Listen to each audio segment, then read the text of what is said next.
This week on Morning Mika, who are you going to believe, me or your lying eyes?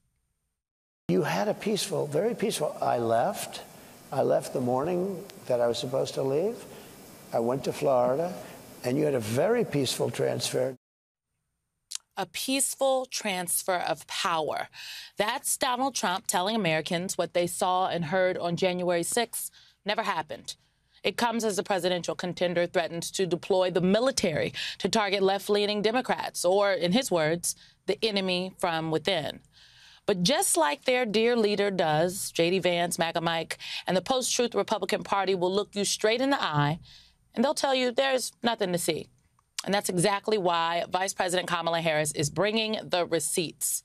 I'm Simone Sanders Townsend, and I am taking over the anchor chair today for Mika Brzezinski. She's joining us as a panelist alongside Huma Abedin and Jen Psaki. Now, Mika, the people are going to be like, she's a panelist today. I'm hosting this time, but we're going to do a rotation, right? That is correct. Jen, Huma, you guys are next. This is all us. Morning Mika, we're a team. Simone, take it away. Okay. Well, let's jump in then. To hear House Speaker Mike Johnson tell it, y'all, January 6, 2021 was business as usual, no matter what you saw with your own eyes.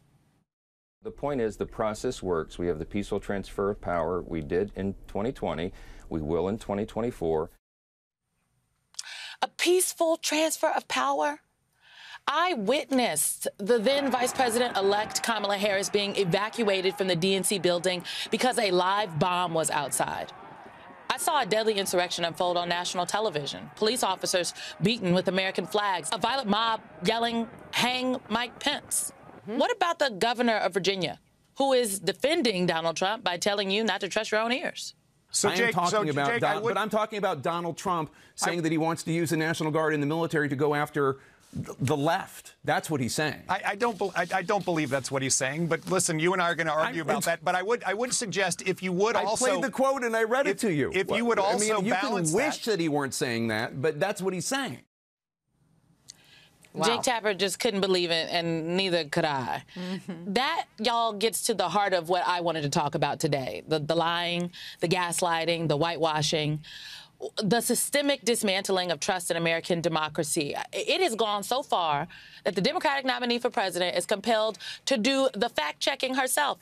She did it in the middle of a campaign rally in Pennsylvania, showing voters exactly what the ex-president has been saying in his own words.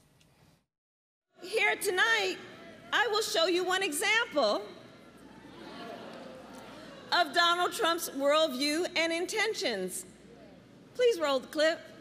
The worst people are the enemies from within. The enemy from within. Those people are more dangerous, the enemy from within, than Russia and China.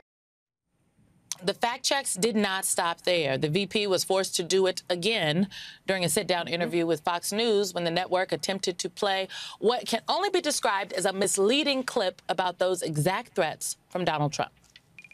He's the one who talks about an enemy within, an enemy within, talking about the American people, suggesting he would turn the American military on the American people. We asked that question to the former president today. Harris Faulkner had a town hall, and this is how he responded.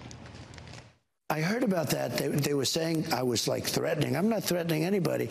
They're the ones doing the threatening. They do phony investigations. I've been investigated more than Alphonse Capone. He was the greatest gangster. No, it's true. No, but think of it. It's called weaponization of government. It's a terrible thing. So, Brett, I'm sorry, and with all due respect, that clip was not what he has been saying about the enemy within that he has repeated when he's speaking about the American people. That's not what you just showed. Well, he was asked about that specific... No, that's not what you just showed. In all fairness and respect to you... that was the question that we asked him. You didn't show that, and here's the bottom line. He has repeated it many times, and you and I both know that. And you and I both know that he has talked about turning the American military on the American people. He has talked about going after people who are engaged in peaceful protest. He has talked about locking people up because they disagree with him. This is a democracy. And in a democracy, the President of the United States, in the United States of America, should be willing to be able to handle criticism without saying he'd lock people up for doing it. And this is what is at stake, which is why you have someone like the former chairman of the Joint Chiefs of Staff saying what Mark Milley has said about Donald Trump being a threat to the United States of America. This is what is at stake. Wow. I think there's a reason why Vice President Kamala Harris is working to break through the lies and the disinformation, because too many voters are just willing to ignore their own sensibilities.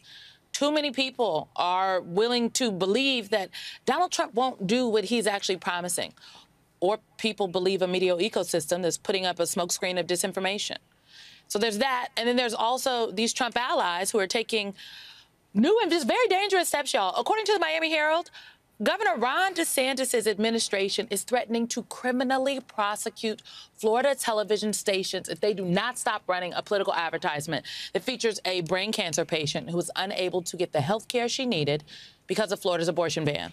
The ad supports a November ballot measure that would broaden access to abortion in the state.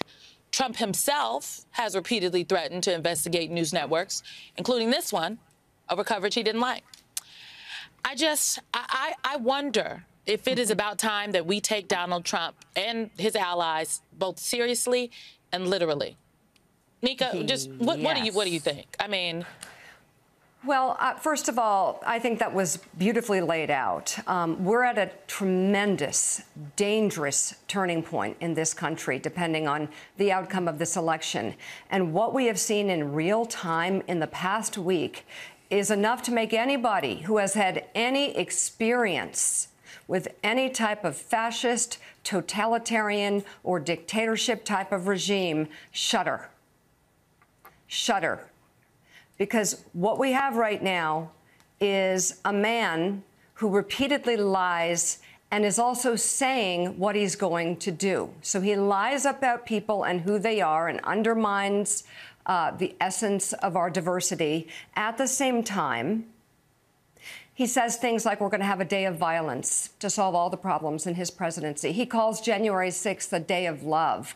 And he talks about the enemy from within, threatens to use the military against his own political adversaries. His own generals are calling him dangerous and fascist to the core. And so when Bret Baier, in that Fox News interview, showed a clip that was misleading, that was related to the topic, but not the complete topic, hiding the essence of what they were talking about, Kamala Harris stopped the interview. It was remarkable and said, hold up, hold up. That clip was misleading. That's the wrong clip. And what she did in that one moment was she showed not only Donald Trump to be a fascist in his tendencies and in his comments, but how important networks like Fox, very important networks, they're very powerful. They have millions of viewers, and they bend to his will. And she pulled the mask off that in one incredible moment. I mean, I thought it was masterful. I was listening to it in real time, Huma, and I'm like, oh my God, this is not the clip. And then coming out of the clip, Vice President Harris says, actually, that is not the clip. It was great. I'm wondering what you think that these undecided voters, and they could be independents, right? But there are also some people that are undecided if they want to even just go to the ballot box if their vote will matter. What do you think they're going to make of Donald Trump's latest rhetoric about the enemy within? Well, I think the term the enemy within is so dangerous because I think the fact that it is so vague, when you have people who are undecided this close to the election, this can be a very effective line. What does enemy within mean? And I think the point of the vice president being on Fox, doing all these interviews on stage at a rally, showing him for his true words, because otherwise I think this confusion could lead people to say, well, I don't know what the enemy within is, so maybe there's enough there that makes me question whether the vice president is the right choice, and they might sort of shift back to Trump. And so I think repeating over and over again, and the reality is truth is inconvenient for the Republicans this time around. And so they just have to point to what they believe is the convenient truth, which is the lies and the mistelling of the truth. But I think it's actually going to be all the more incumbent upon Democrats to just constantly remind people, this is the truth, this is the truth, this is the truth, because otherwise they're just going to throw all kinds of things in the air to see what sticks. I mean, Jen, to that point, Donald Trump's own former Defense Secretary, Mark Esper, he wrote in his memoir that Donald Trump inquired about shooting protesters, Americans, in the aftermath of George Floyd's murder in 2020.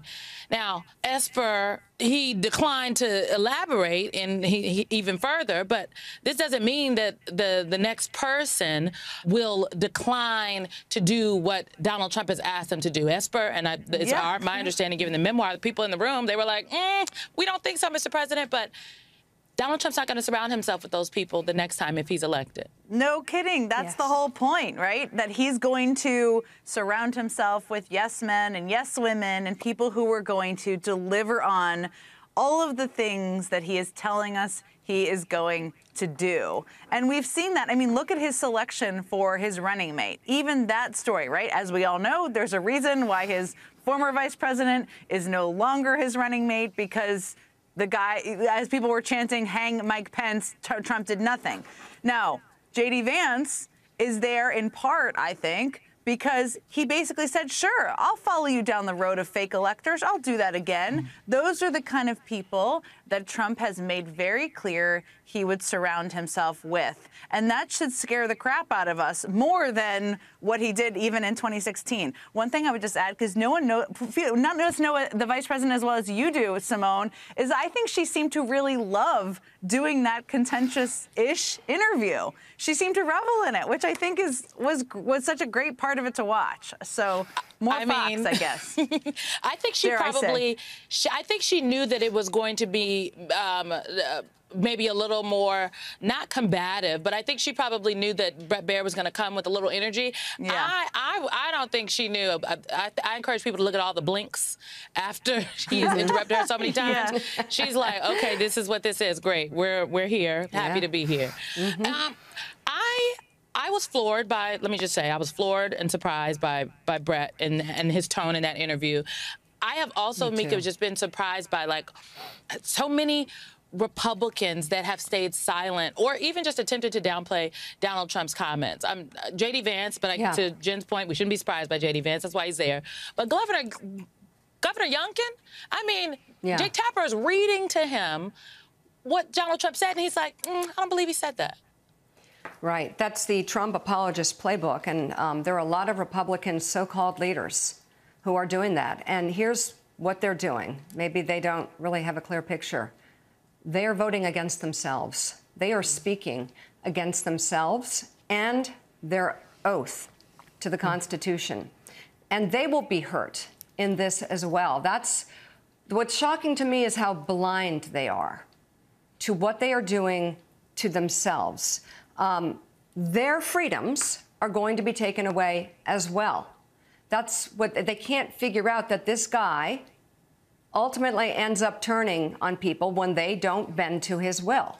And so at some point, their number is going to come up, but also freedom in America is going to be changed dramatically, and freedoms are going to be taken away.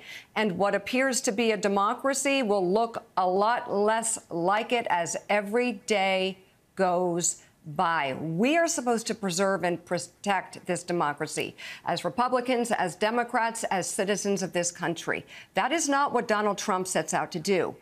And when I say Republicans and Democrats, but including these Republican leaders, their freedoms are going to be taken away. Their freedom of speech, their freedom to disagree. And you know what? I have an example, if you don't believe me. Just look what has happened to women.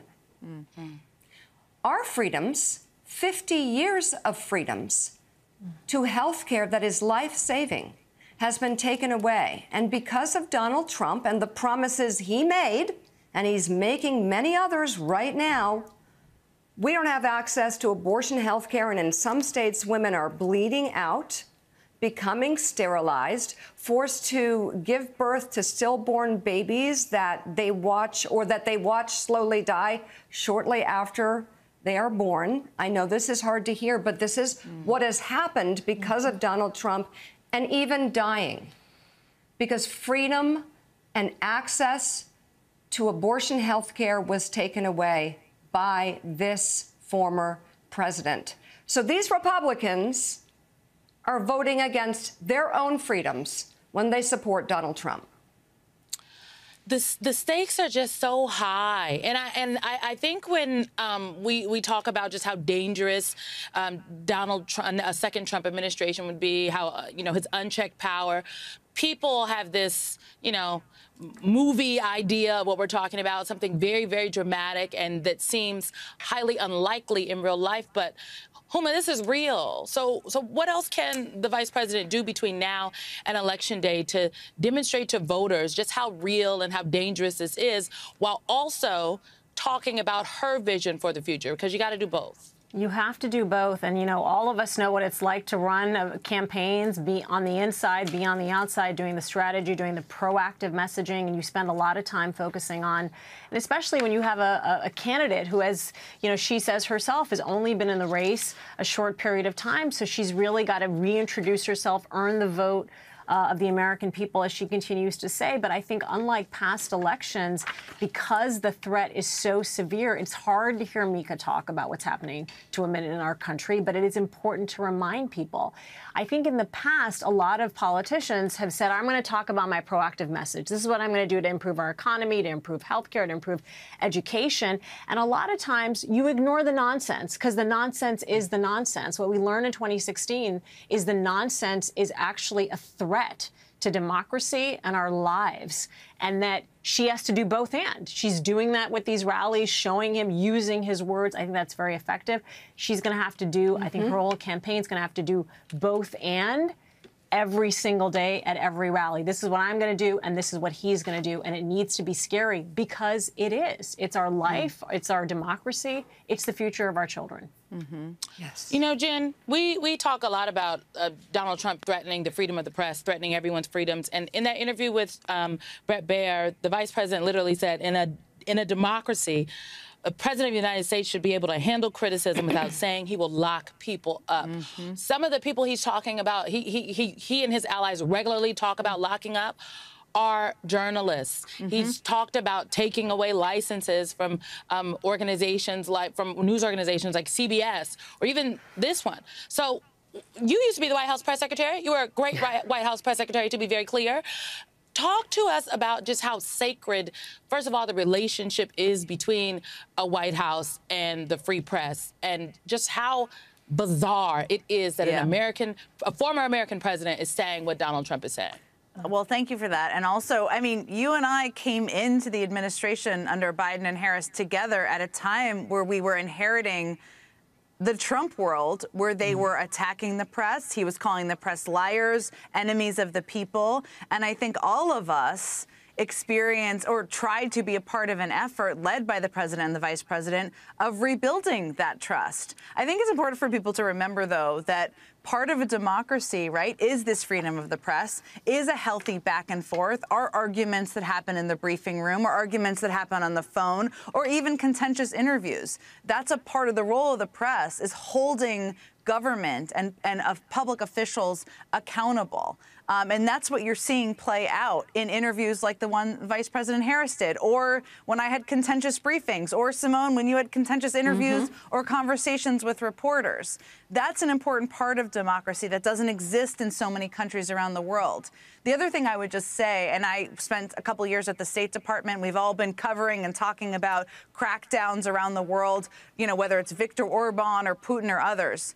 This freedom does not exist in every other country, and it's also a very slippery slope. So when you hear leaders or aspiring dictators say things like, I'm going to crack down on the press, or they're the enemy of the state, that's what you do in places like Russia. And you know what else you crack down on? The freedom to protest, the freedom of people to have rights. This is all a part of what dictators do, because they need to quell opposition, because they cannot build support on their own. It's actually weakness, not strength, but people should see it as not just about cracking down on a handful of reporters in the briefing room. It is much bigger than that in terms of what Trump plans to do. I'm so glad that we could talk about this today, because I really think the people needed to hear what you all had to say. That does it for us on Morning Mika. We're going to see you soon on YouTube and Peacock. Have a great day.